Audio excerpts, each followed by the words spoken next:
these rooms gets the early morning light. I'll say. And look, French doors, a lovely garden, and a waterfall. Do you like gardening? I used to. Imagine having a long, leisurely breakfast in here. As opposed to instant coffee on American Airlines. Exactly. You know, this is a room after my own heart. I grew up in a dining room like this. Same furniture, everything. So did I. Well, there you are. Welcome home. What did you say they're asking again? Make an offer. I think they'll come down. The trouble is, we'll never use this room.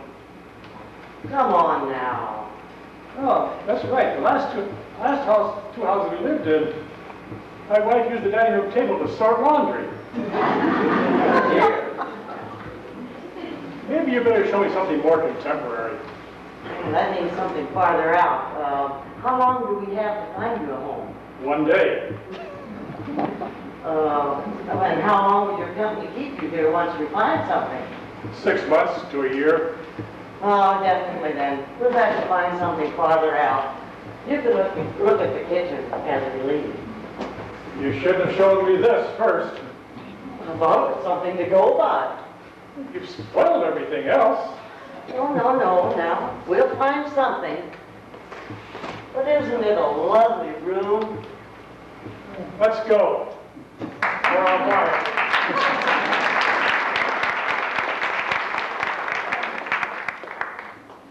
The dining room. Yes, Notice how we both gravitate right to this room. I know it. Are you sure? Are you sure that Mother doesn't want any of this stuff in Florida? No, she hardly has room for what she's got. She wants us to take turns without fighting. Well, we'll just have to draw lots then. Unless one of us wants something and the other doesn't. Well, we have to do it today. You think that's time enough to divide up a whole house? I have to get back Sal. What we'll do, we'll draw lots, and then we'll go through the rooms, taking turns. Here. We'll use this salt spoon.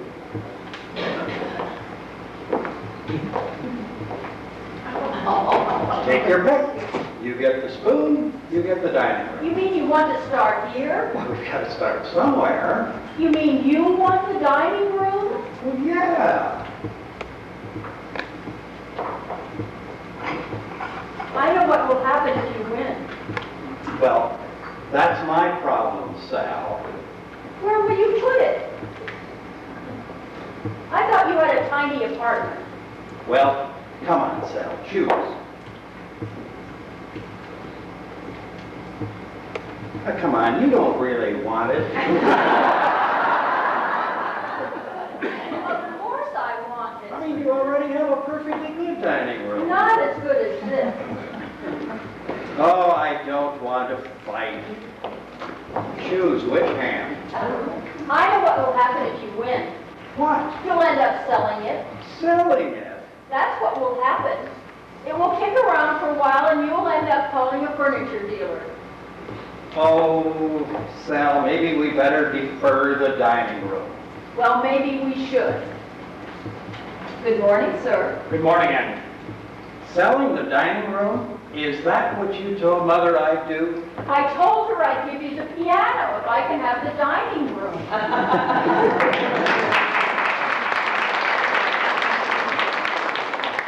Annie, Yes, sir. did I find a seed in my orange juice yesterday morning? I strained it, sir. I'm sure you did, Annie. Nonetheless, I think I may have detected a small seed. I'll strain it twice, sir. Seeds can wreak havoc with the digestion, Annie. Yes, sir. They can take root and grow. Yes, sir. I'm sorry, sir. Daddy, Yes, good morning, Lizzie Boo. can Charlie and me, Charlie and I. Charlie and I, come out and sit with you while you're having breakfast? You certainly may, Lizzykins. I'd be delighted to have the pleasure of your company, provided you would... Indeed. I said provided you sit quietly in the chair, stop leaning back, and don't fight or argue. He says we can. I said you may, sweetheart.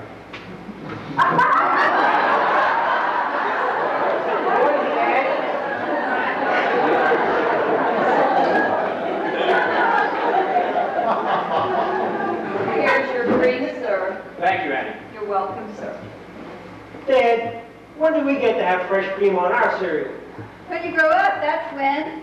I'll tell you one thing. If there's a war, we'll all have to settle for top of the bottle.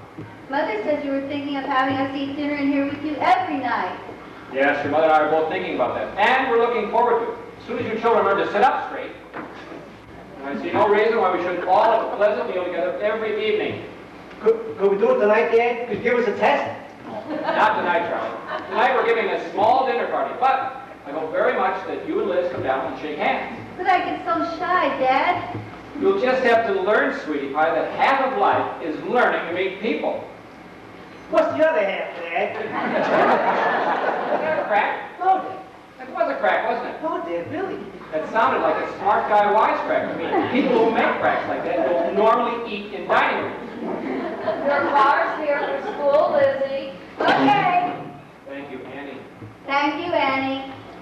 Bye, Daddy. Bye, darling. Don't be late. Say good morning to the driver. Sit quietly in the car. Work hard. Run. Goodbye. Dad, can I look at the ponies? Certainly you may.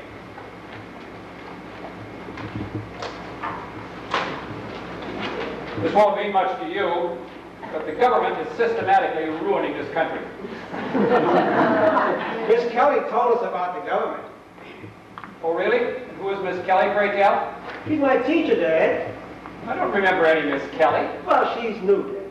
I see, and what has she been telling you? She said there's a depression going on, I see. and the government's going to have to step in and do something. Well, you tell Miss Kelly she's wrong. Why? I'll tell you exactly why. If the government keeps handing out money, no one will want to work. And if no one wants to work, there won't be anyone around to support such things as private schools. And if no one supports private schools, then Miss Kelly will be standing in bread lines along with everyone else. You tell Miss Kelly that, if you please. Thank you, Annie. Dad, could we leave a little earlier today? We'll leave when we always leave. Dad, I'm always late. Nonsense. I am, Dad. Yesterday I walked into assembly and they were singing the hymn. Minute or two late. Everybody looked at me, Dad. We'll tell everyone to concentrate on the hymn. Miss Kelly said if everybody came, sometimes I come in and we're already doing arithmetic. And Miss Kelly said I should learn to be punctual. Miss Kelly again, huh? She said if everybody comes in late, nobody will learn any mathematics. Now you listen to me, Charlie. Miss Kelly may be an excellent teacher, but Miss Kelly does not teach us politics, nor does she teach us how to run our lives. She's not going to tell you or me to leave in the middle of this pleasant breakfast to get caught in the bulk of the morning traffic so you can arrive in time for some silly hymn. Long after you've forgotten that hymn, and long after you've forgotten how to factor, and long after you've forgotten Miss Kelly, you will remember these pleasant breakfasts around this dining room table. And here is your mother to prove it. Good morning, darling.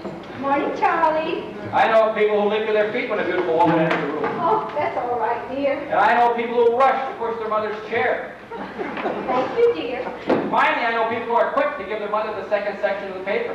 Thank you, dear. Now, Charlie, take a moment if you would, and just look at your lovely mother, bathed in the morning sunlight and reflected in the dining room table. Oh, Look at her, Charlie, then ask yourself carefully, which is worth our ultimate attention? Your mother or Miss Kelly? who's Miss Kelly? Never mind you. Which, Charlie? My mother? Good, Charlie, fine. Now I think you and I can go upstairs before we say goodbye and are on our way.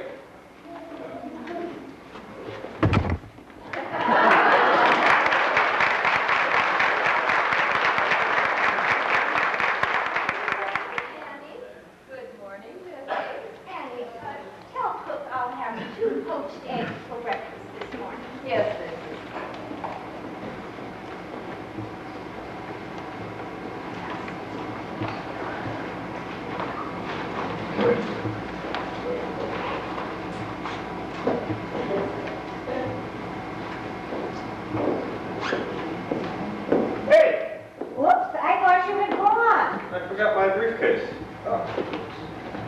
What's going on? I have to get this term paper done. In here? Where else? You're going to type? Why not? You're going to sit there banging a typewriter on my family's dining room table? Why not? It wasn't designed for it, that's why. Oh, Howard. All right. I'll put something under. That's an extremely fine tablecloth. My mother got that in Italy. Do you mind if I use these?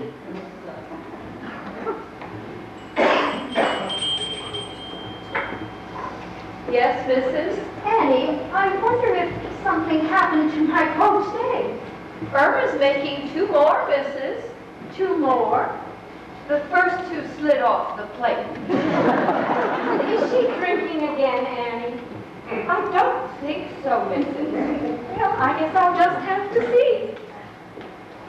Honestly, Annie, sometimes I think we should just do things ourselves.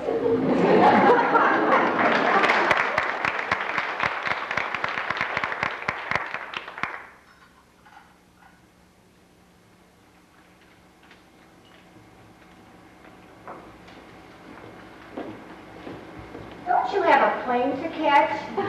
I'll be careful, Howard. I swear. Now, goodbye. Couldn't you please work someplace else? I'd like to know where. You mean you don't leave all that stuff just lying there? It's a term paper, Howard. It's crucial for my degree. What if we want to have some people over? We can eat in the kitchen. Everybody does it these days. That doesn't make it right. Let me get this done, Howard. Let me get a good grade in my master's degree so I can be out of here every day. Fine, what the hell? I'll turn this into a tool-room every night.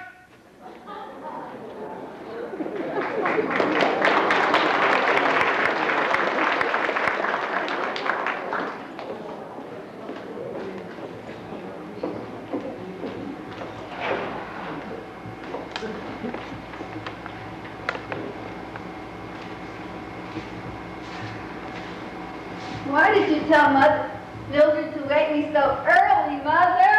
I know it's Saturday, darling, but something has come up and I want you to make a little decision. What decision? Start your breakfast, dear. Nobody can think on an empty stomach. Now, guess who called this morning? Who? Your Aunt Martha. Oh, I love her. I do too, dear. But the poor thing doesn't have enough to do in the morning, and she was on the telephone at the crack of dawn. What did she want? Well, now, here's the thing. She's got an extra ticket to the theater tonight, and she wants you to join her. Sure. Now, see, darling, don't you have something special going on this evening? Ever planned? What other plans? Well, now, am I right or am I right? Oh, Dance? dancing school. Not just dancing school, dear, but the first session of the junior assembly, which is much more important than dancing school. I can't work in this place. It's like a tomb. I thought you said it was mine. It is your decision, dear, of course. Then I'd like to go to the play with Aunt Martha. Oh, Carolyn, I wonder if you're being just a little bit hasty this morning. Don't you know Carolyn, I wonder if you're being just a little bit hasty. You don't even know what the play is. What is it then? Oh, it's some talky play called St. Joan. Oh, we read that in school. I want to go all the more. Oh, all right, then go if it's that important to you. I'll call her right now. You know, you realize, Carolyn, that the first day of junior assembly is like the first day of school. Once you miss, you never catch up. Oh, gosh. You see why you shouldn't make hasty decisions. Maybe I'll skip all the junior assemblies. Oh, Carolyn! I don't like dancing school anyway. Don't be silly. I don't. I never liked it. I'm bigger than half the boys, I'm a terrible dancer, and I never know what to say. Last year I spent half my time in the ladies' room. That's nonsense. It's true, Mother. I hate dancing school. I don't know why I have to go. St. John wouldn't go to dancing school in a million years. Yes, and look what happened to St. John's. All right. I made up my mind. All right. How do you propose to spend your other Saturday evening when there's no Aunt Martha and no St. John? And all your friends are having the time of their life at Junior Assembly. I'll do something. Well, you're obviously not old enough to make a decision. I knew you would let me decide. All right then, decide. I've decided. But let me tell you a little story about your dear Aunt Martha and a little decision she had to make when she was your age. She decided, if you breathe a word of this to anyone, I'll strangle you. She decided that she was in love with her riding master and threw up everything and ran off with him to Taos, New Mexico, where her father had to track her down and drag her back. But it was too late, Carol. She had been overstimulated. And from then on, she refused to join the workaday world. And there it is in a nutshell. Now think about it while I order the groceries and decide.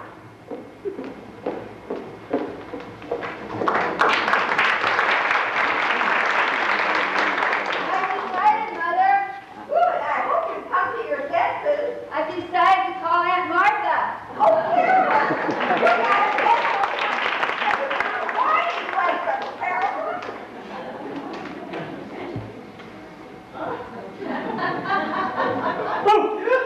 Mikey, you near scared me out my skin. I wanted to. Your mother said you were sick this morning. I was. I am. So sick you couldn't go to school. I am, Aggie. I helped you. Twice. You get right straight back into bed. How come you didn't do my room yet, Egg? Well, I thought you were still sleeping. I just been lying there, Egg, waiting. Well, I've got so much more to do now since Ida left. I've got the silverware, the downstairs lavatories, and all the beds besides. Mother says you want to leave us. She says now there's a war. You're looking for a job with more money. Is that true, Egg? Maybe. Money isn't everything, Eggie. You listen to him now. You can be as rich as Croesus and still be miserable. Look at Uncle Paul. He's as rich as Croesus, and yet he's tricked himself into oblivion. What do you know about all that? Well, I know a lot. I eat dinner here in the dining room now. I listen. And I know that Uncle Paul is drinking himself into oblivion. and I know that Mrs. Williams has a tip uterus.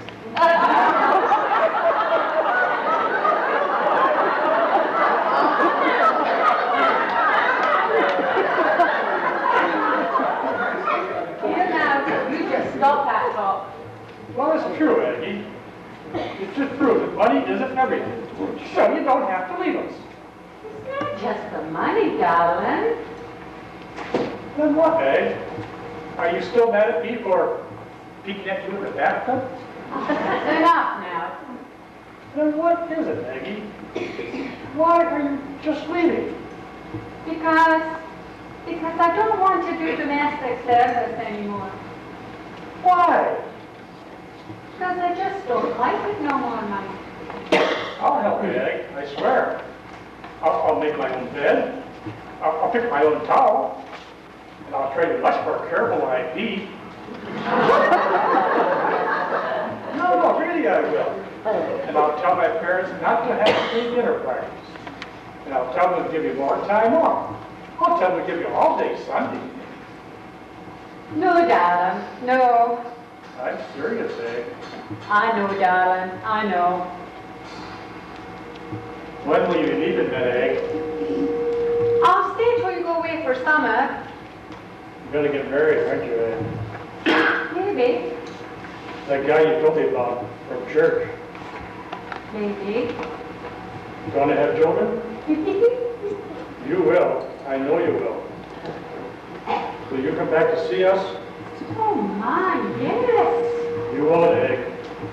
You'll never come back. I'll never see you again, ever. I will, surely. No? I won't ever see you again, Aggie. Come here, Mike. No. Come here and give Aggie a big hug.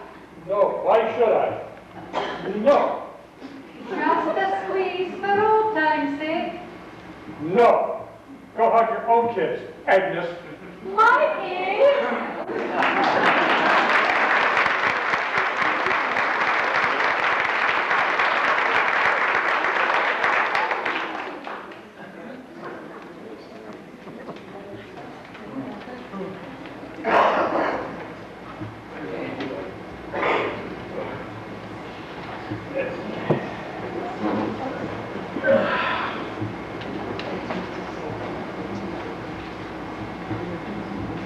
Thank you, Dora. You're welcome, sir. Grandpa, Grandpa, Which one are you? I'm here, Grandpa. And what do you want? To have lunch with you, Grand. Better bring us some lunch, Dora. Yes, sir. Thank you, Grand. So you're Nancy, huh? Yes, I am. You the one that wants to go to Europe this summer? No, that's Mary. That's my cousin. You the one who wants the new automobile? No, that's my brother, Tony. What do you want then? Oh, I don't really want... Everyone who sits down with me wants something. Usually it's money. You want money? Yes, sir. For what? My education. Education, huh? Well, that's a good thing. Or can be. Where do you want to be educated? St. Luke's School in Litchfield, Connecticut. Never heard of it. It's an excellent boarding school. You Catholic? I don't think so, Grant. Sounds Catholic to me. I think it's high Episcopalian, Grant. Then it's expensive. My parents think it's a first-rate school, Grant. Your parents, huh? Yes, yes, sir, my parents decided that this is the best. They decided, huh? Yes, sir. And then they decided you should get your grandfather to pay for it. Yes, sir. Another one leaving the nest, Dora. Yes, sir. And taking a piece of the nest egg. Why don't you stay home? Me? You. Oh, because I want to broaden myself. Want to what? I want to broaden my horizons. My horizons need broadening. I see. And I'll meet interesting new friends. Don't you have any interesting friends here? Oh, sure, Grant. I do. I have interesting friends right here. I know a man who builds boats in his basement. But Grant, my mother... I know another man who plays golf with his wife. But I'll meet different types, Grant, from all over the country. New York, California. Why would you want to meet anyone from New York? Well, they're more sophisticated, Grant. They'll buck me up. Well, what? My mother says I need bucking up. You think she needs buffing up, Dora? No, sir. See? Dora doesn't think you need buffing up. I don't think you need buffing up. You'll have to give us better reasons. Well, they have advanced Latin there. I see. And? And an indoor hockey rink. Yes. And? Everyone's going away. Everyone's going away. Hear that, Dora? Everyone's going away. Yes, sir. I didn't go away. I know, Grant. Went to old PS 36 down on Huron Street. Yes, Grant. Father died. Had to go to work. Work behind the plow. Had to support my mother. You told us, Grant. Yes, well, I didn't do too badly. without a high Episcopal boarding school and an indoor hockey rink. But you're a self-made man, Graham. Is that what I am? And what are you? Don't you kids want to be self-made? Or do you want someone else to make you? What have you got to say to that? I don't know. You're all leaving us, Dora, scattering like birds. Yes, sir. You're small potatoes these days. Yes, sir. This one wants to go to one of them fancy boarding schools. She wants to play hockey indoors. Yes, sir. And we won't see much of her, Dora. She'll go visiting in Baltimore, New York. She'll wear lipstick, go to dances, and we won't see much of her, Dora. No, sir. What do you say to that? I don't want to go, Graham. I don't really want to go. I want to stay home with all of you. Eat your greens. They're good for you.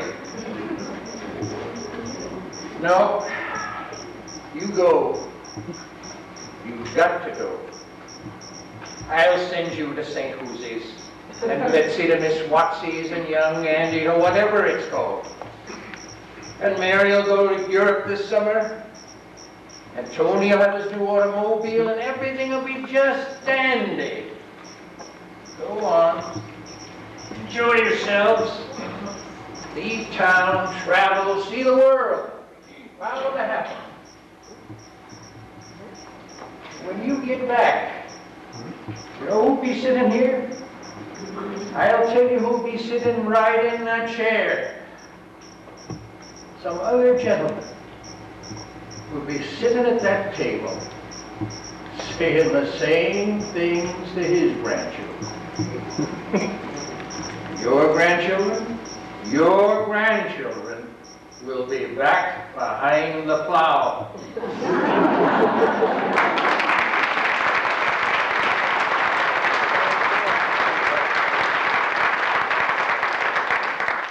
Come to think of it, that won't be a bad thing either. No, sir.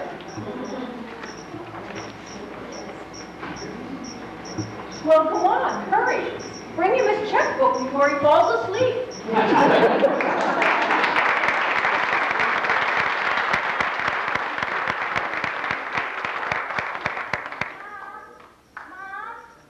Anybody home?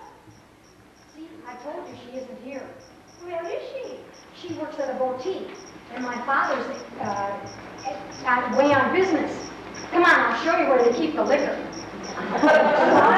My mom is always there when I get home from school. Always. Bummer. And if she isn't, my grandmother comes in. The liquor's in the pantry. Oh, hey, Nito. What? This room. It's viciously nice. Which do you want? Gin or vodka?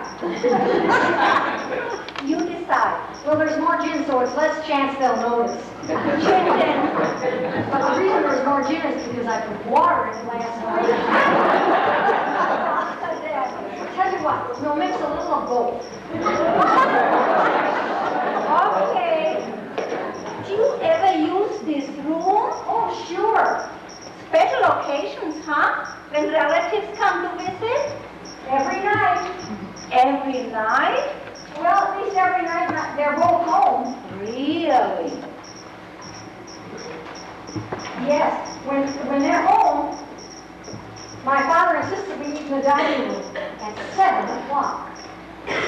Here, gin and vodka and Fresca.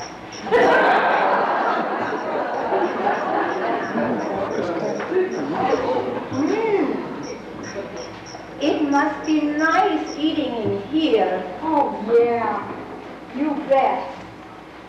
We have to lug things out and lug things back, and nobody can begin until everything's cold, and we're supposed to carry on a decent conversation, and everyone has to finish before we can get up, and it sucks if you want to know. Wow. Can you watch TV while you eat? We used to.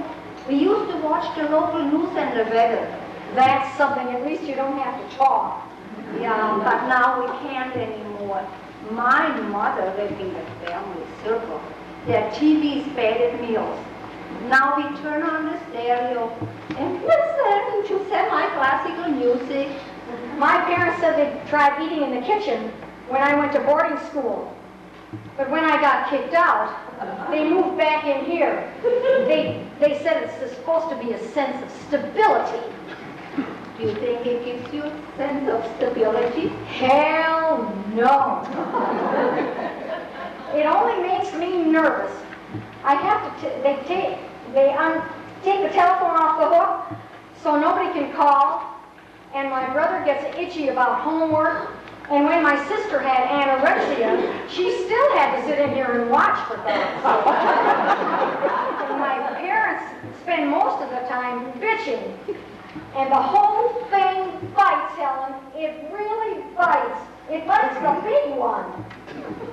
You want another? No thanks. Well, I do. You call the boys and tell them it's ready. Sarah, What? when the boys come over, can we have our drinks in here? In the dining room? I mean, wouldn't it be cool sitting around this shiny table with Wayne and Eddie and drinking gin and vodka and Fresca? No way. Absolutely no way. In here? I'd get all uptight in here. Now, come on, let's call the boys. Gee, Helen, you really are a wimp sometimes.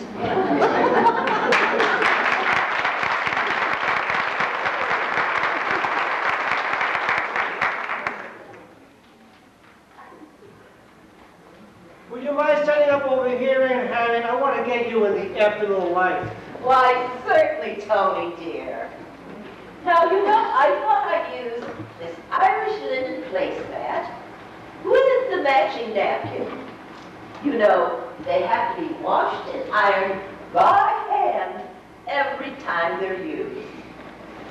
And of course, the silver. You know, it was given to us by your great-grandmother as a wedding gift. You see, 3-pronged fork, pistol-handled knife, and spoon with rat-tailed back. Oh, of course, they have to be polished at least every 2 weeks. Now, this is Staffordshire, as is the butter plate. Oh, of course, it's all gold. Now, the wine glass is early Steuben.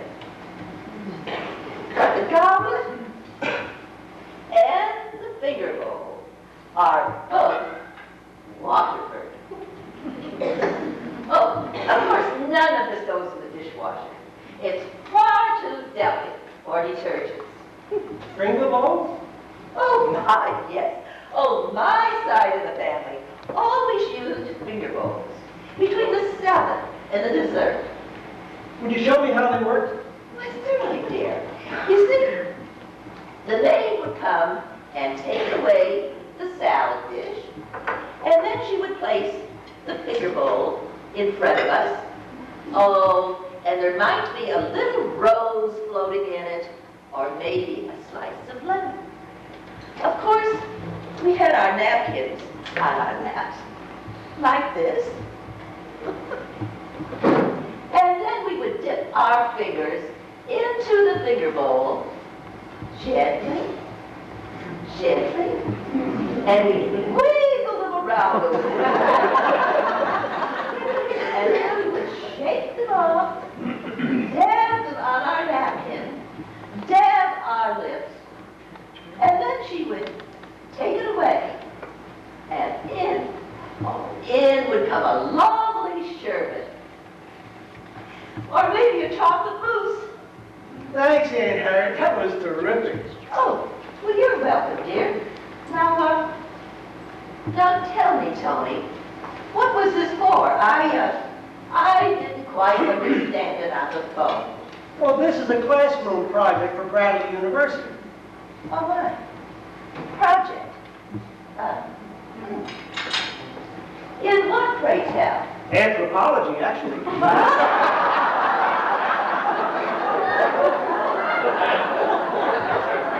Anthropology? Well, what's that got to do with this? Well, we're studying the eating habits of various vanishing cultures. My professor suggested I do a slideshow on us. Us? The wasps of northeastern United States. I read a lot about a culture from how it eats. Such as what? Take those finger bowls, for example.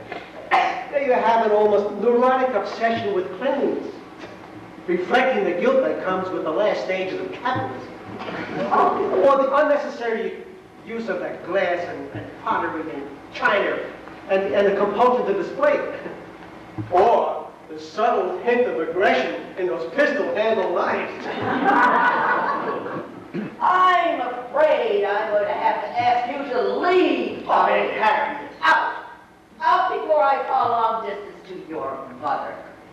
Vanishing culture, my eye.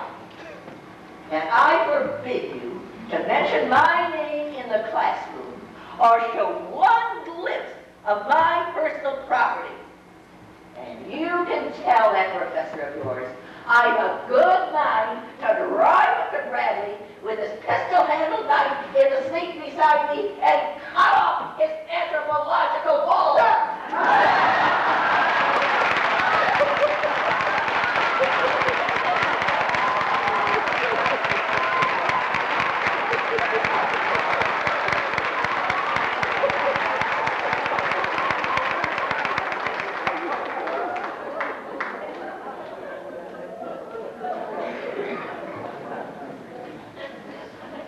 I don't know whether to eat or not. What's the trouble, Mother? I don't know whether to eat or not. Your father and I were sitting in the living room having a perfectly pleasant cocktail together when all of a sudden that stupid telephone rang, and now he's holed up in the bedroom talking away. Who's he talking to? I don't know. I don't even know. I think it's someone at the club. Are we eating or not?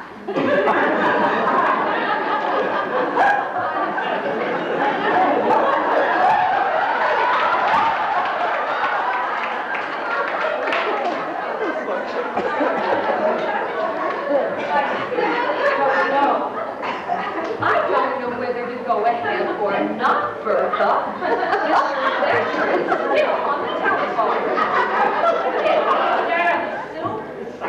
I don't know. I just don't know. Oh, let's wait 5 more minutes, Bertha.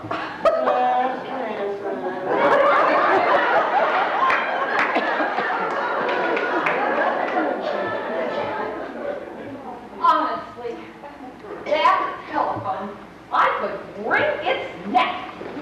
I've got to go! Go? Go where? Out! You mean you can't even sit down and have some worthless life? Something very bad has happened. Bertha, I wonder if you'd mind very much putting the soup back into the saucepan and keeping it on a low flame. We'll call you when we're ready. Yes, mister.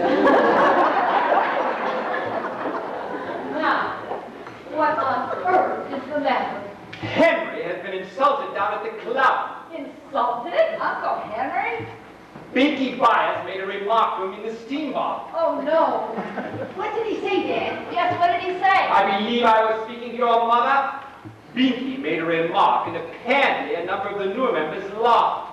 Poor Henry was so upset he had to put his clothes on and leave. He phoned me from Mother's. Oh, no, no. I telephoned the club. I spoke to several of the members who were present in the steam bath, and they confirmed the incident. I asked to speak to Binky Byers, but he refused to come to the phone. And so I've got to do something about it. Oh, dear, oh, dear. Won't you tell us what he said to Uncle Henry, Daddy? I will not dignify the remark by repeating it. Oh, come on, Dad, we're not babies. Yes, yes, really, Standish. Yes, they should know. Everybody should know. These are different times. We're not quite ready yet, Bertha.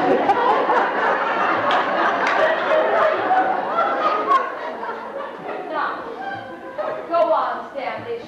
Be frank. This is a family. Mr. Byers made an unfortunate remark having to do with your Uncle Henry's private life. I'm afraid you'll have to be more specific, dear. Mr. Byers, who had obviously been drinking since early afternoon, approached your Uncle Henry in the steam bath and alluded in very specific terms to his personal relationships. What personal relationship? His associations in the outside world. I don't get it. Darling, Mr. Byers must have made some unnecessary remarks about your Uncle Henry's bachelor attachments. You mean Uncle Henry's a fruit? I won't have that word in this house. I was just... She got it at school, dear. I don't care if she got it from God. I will not have it in this house. The point is my own brother has been wounded at his club. What can you do, dear? I'll go down there. I'll demand a public apology from Binky in front of the entire dining room. But if he won't even come to the telephone. Then I'll have to fight him. Oh, Standish. I have to. Can't let the remarks stand. Can I come with you, Dad? You may not. I want you home with your mother. Oh, Standish, for heaven's sake. No arguments, please. But Binky Myers is half your age and twice your size. I'm sorry, I imagine I shall be seriously hurt. But I can't stand idly by. Oh, Daddy, please don't go. Oh, it will be overdone, missus. And it's a beautiful lamb, Standish. Now, listen to me. All you two brother.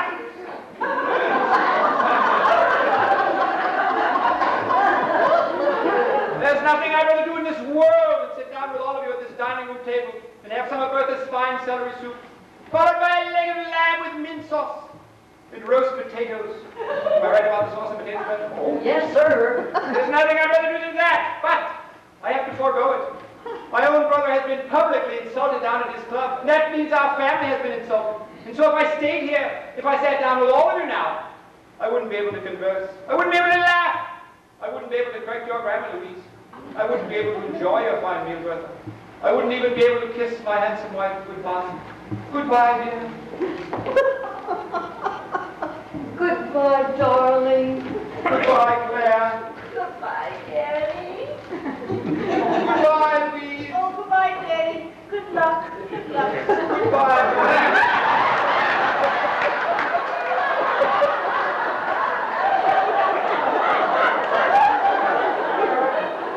Thank you very much indeed.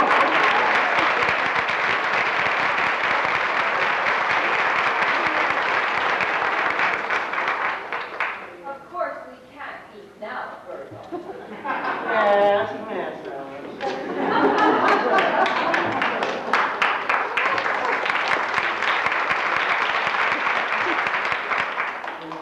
Louise, you and I will drive down to the club and wait the outcome in the visitors' lounge. Okay, Mother. So get a book. Get a big book. Get War and Peace. We could be quite a while. Oh, okay. Okay, Mother. Claire, I want you to stay here and hold down the board. All right, Mother. Get on the phone to Dr. Russell. I don't care if he's having dinner or he's in the operating room. You tell him to be at the club to give your father first aid. All right. And then study your French. All right. Mother, What, for heaven's sake? is it true what they say about Uncle Henry? Well, it may be, sweetheart, but you don't say it to him. And you don't say it at the club. And you don't say it within a 10-mile radius of your father. Now, goodbye.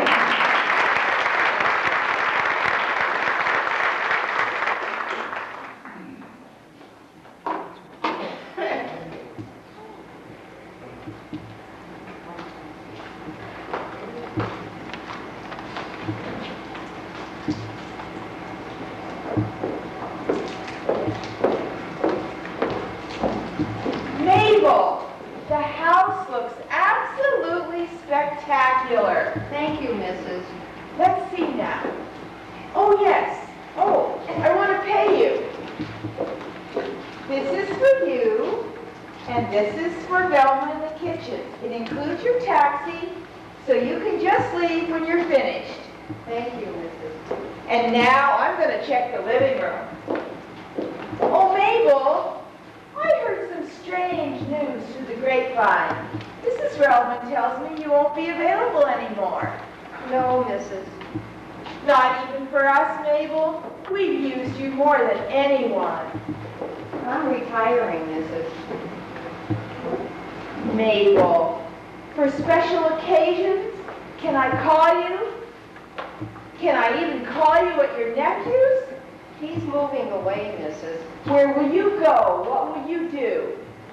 I got a sister in Milwaukee, Mrs. We'd be lost without you, Mabel. You'll manage, Mrs. I think I hear the doorbell. You can finish in the kitchen, Mabel. Yes, Mrs. Mabel. Mabel. Thank you. Thank you for everything. You're welcome, Mrs.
Lately, I've been having this recurring dream.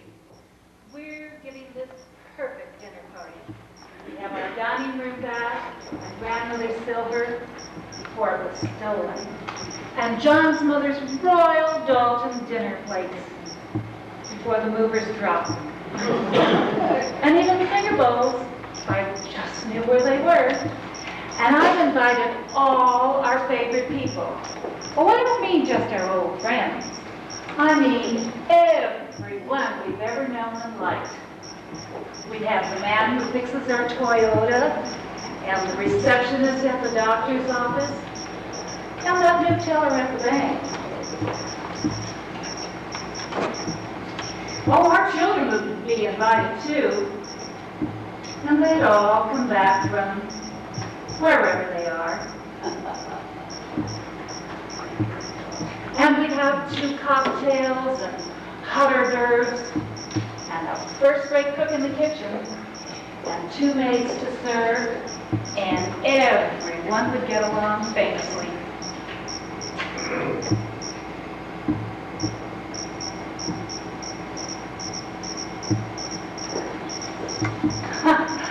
My husband laughs when I tell him this dream.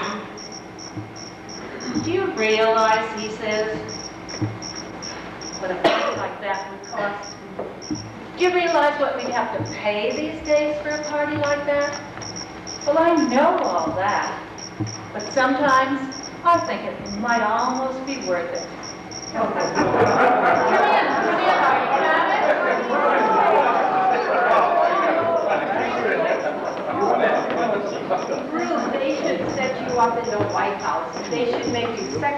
a dinner party. I don't believe it. It's like a dream. Your table is lovely. How do you do it, Ruth? Well, man, what a spread. Well, I actually flew in from Denver for this party. All I know is that I'm seated between the two loveliest gals in town. I bought this new Julia Child cookbook and decided to go whole hog. Oh, Lord, here comes the wine. Keep an eye on me, for God's sake. Always get good wine in this house. Isn't it a strange coincidence that she set us next to each other? Good old Tony. I think she's trying to match us up. I wish someone would have brought the camera and taken pictures.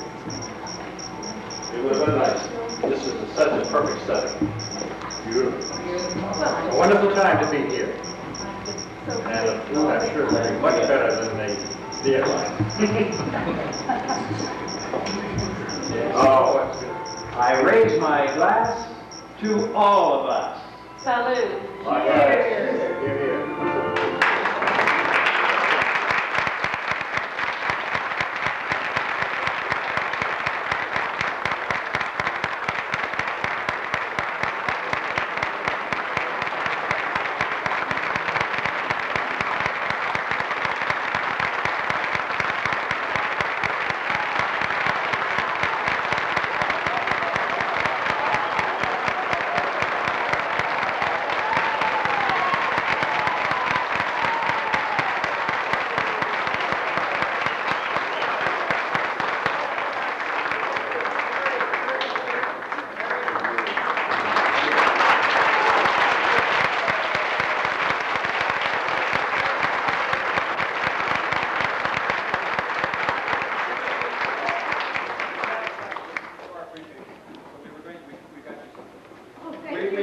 We tried to figure out what to get for you. Something soft, maybe a condominium you have. Maybe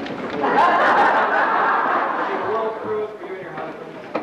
Eldorado family. But we thought, why color your life with this? So, you got this little token of our appreciation. Is it money?